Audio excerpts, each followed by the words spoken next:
उन्हीं अंग्रेजों ने कहा हमें नाम इंडियन दे दिया। हमने कहा यस वी आर इंडियंस। लेकिन उन्हीं अंग्रेजों ने क्या कहा, ये आर्य तो बाहर से आए। इंडियंस का मतलब ऑक्सफोर्ड की डिक्शनरी में है those who are outdated, old fashion, अवैध संतानें, मतलब नाजायज, नाजायज औलादें। क्यों नाजायज? क्योंकि क्रिश्चियन लॉ के अनुसार जो शादी चर्च में नहीं हुई है वो मान्य नहीं है।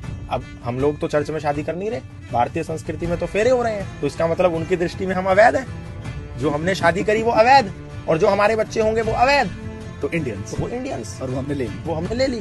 Yes I am proud to be Indian. अब आप देखो अमेरिका का कोई अंग्रेजी में, जर्मन में, रशियन में कोई और ट्रांसलेशन है?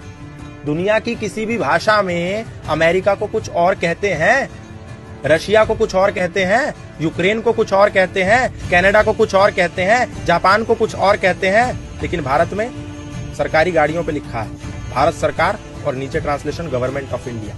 What is this? What is this nonsense? Bharat का ट्रांसलेशन अंग्रेजी में इंडिया कैसे हो सकता है? भारत मतलब भा प्लस रथ। भा मतलब ज्ञान और रथ मतलब लिप्त। जो ज्ञान में लिप्त वो भारत है। जो लोग ज्ञान में लिप्त उनको भारतीय कहते हैं। आर्यवर्त, आर्य मतलब क्या? श्रेष्ठ। इसलिए वेद में कहा कि इंद्रम वर्धन्तु अप्तुरहा अपाघ्नन्तो रावणा कृण्वन्तो विश्वम आर्यम। क्या ये कहा कृण्वन्तो विश्वम इंडियन, कृण्वन्तो विश्वम हिंदू, कृण्वन्तो विश्वम मुसलमान, यहूदी? नो, कृण्वन्तो विश्वम आर्य।